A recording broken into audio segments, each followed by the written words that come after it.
कर्पूरगौरं करुणावतारं संसारसारं भुजगेन्द्रहारं सदा वसन्तं हृदयारविन्दे भवं भवानी सहितं नमामि। मैं गीता रानी, मेरे YouTube चैनल धार्मिक सोच में आपका स्वागत है। आज से हम श्रावण मास के महात्म्य को प्रारंभ करने जा रहे हैं। श्रावण मास महात्म्य, पहला अध्याय। ईश्वर संत कुमार संवाद में श्रावण मास के महात्म्य का वर्णन। शौनक बोले, हे सूत, हे महाभाग, हे व्यास शिष्य, हे अकल्मष, आपके मुख कमल से अनेक आख्यानों को सुनते हुए हम लोगों की तृप्ति नहीं होती है, अपितु बार बार सुनने की इच्छा बढ़ती ही जा रही है। तुला राशि में स्थित सूर्य में कार्तिक मास का महात्म्य, मकर राशि में माघ मास का महात्म्य और मेष राशि में स्थित सूर्य के विशाख मास का महात्म्य, और इसके साथ उन मासों के जो भी धर्म हैं उन्हें आपने भली भांति कह दिया। यदि आपके मत में इनसे भी अधिक महात्म्यमयी कोई मास हो तथा भगवत प्रिय कोई धर्म हो तो आप उसे अवश्य कहिए, जिसे सुनकर कुछ अन्य सुनने की हमारी इच्छा ना हो। वक्ता और श्रद्धालु श्रोता के समक्ष कुछ भी छिपाना नहीं चाहिए। सूत जी बोले, हे मुनियों, आप सभी लोग सुनो। मैं आप लोगों को वाक्य गौरव से अत्यंत संतुष्ट हूँ।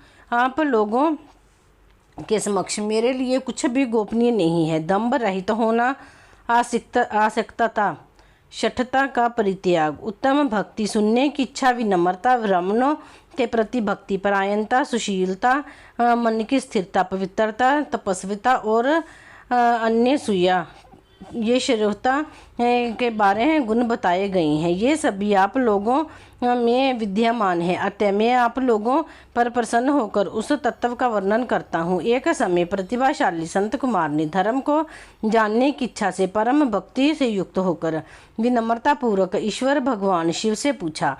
संत कुमार बोले, योगियों के द्वारा आराधनीय चरण कमल वाले हे देवदेव, हे महाभाग, हमने आपके अनेक व्रतों तथा बहुत प्रकार के धर्मों का श्रवण किया है, फिर भी हम लोगों के मन में सुनने की अभिलाषा है। 12 मासों में जो मास सबसे श्रेष्ठ है, आपकी अत्यंत प्रीति कराने वाला, सभी कर्मों की सिद्धि देने वाला और अन्य मास में किया गया कर्म यदि इस मास में किया जाए तो वह अनंत फल प्रदान करने वाला हो। हे देव, उस मास को बताने की कृपा कीजिए। साथ में लोक का अनुग्रह की कामना से उस मास के सभी धर्मों का भी वर्णन कीजिए। ईश्वर बोले, हे संत कुमार, मैं अत्यंत गोपनीय भी आपको बताऊंगा। हे सुरवर्तर, हे विधिनंदन, मैं आपकी स्वेच्छा तथा भक्ति से प्रसन्न हूँ।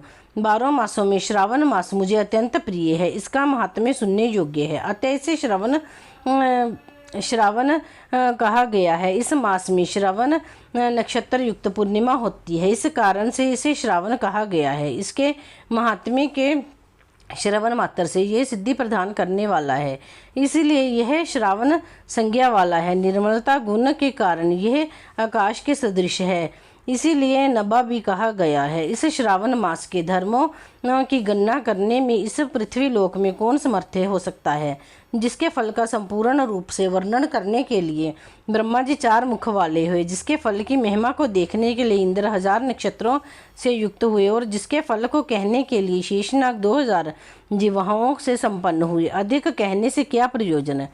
इसके महात्म्य को देखने और कहने में कोई भी समर्थ नहीं है। हे मुने, अन्य मास की इसकी एक कला को भी नहीं प्राप्त होती है। यह सभी व्रतों तथा धर्मों से युक्त है। इस महीने में एक भी दिन ऐसा नहीं जो व्रत से रहित दिखाई देता है। इस माह में प्राय सभी तिथियां व्रत युक्त हैं।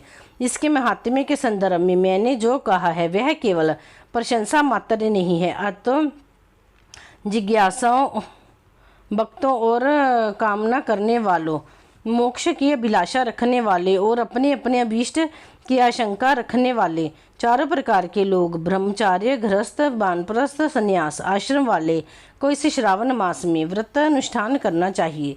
संत कुमार बोले, हे भगवान, हे सतत आपने जो कहा है कि इस मास में सभी दिन एवं तिथियां व्रत रहित नहीं है, तो आप उन्हें मुझे बताइए, किस तिथि में और किस दिन में कौन सा व्रत होता है, इस व्रत का अधिकारी कौन है, उस व्रत का फल क्या है, किस किस ने उस व्रत को किया, उसके उद्यापन की विधि क्या है, प्रधान पूजन कहाँ हो और जागरण करने की क्या विधि है, उसका देवता कौन है, उस देवता की पूजा कहाँ होनी चाहिए, पूजन सामग्री क्या क्या होनी चाहिए और किस व्रत का कौन सा समय होना चाहिए। हे प्रभु, वह सब आप मुझे बताइए। यह मास आपको प्रिय क्यों है, किस कारण यह पवित्र है, इस मास में भगवान का कौन सा अवतार हुआ, यह सभी मासों में श्रेष्ठ कैसे हुआ और इस मास में कौन कौन धर्मानुष्ठान के योग्य है। हे प्रभु, यह सब बताइए।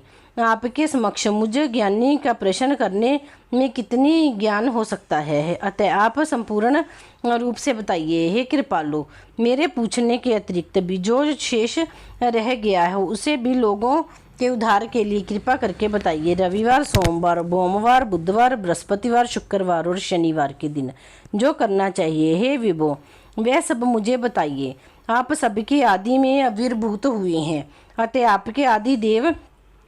आपको आदिदेव कहा गया है। जैसे एक विधि बाधा से अन्य की विधि बाधा होती है, वैसे ही अन्य देवताओं के अलावा देवता के कारण आपको महादेव माना गया है। तीनों देवताओं के निवास स्थान पीपल वृक्ष में सबसे ऊपर आप स्थित हैं। कल्याण रूप होने के कारण आप शिव हैं और पाप समूह को हरने के कारण आप हर हैं।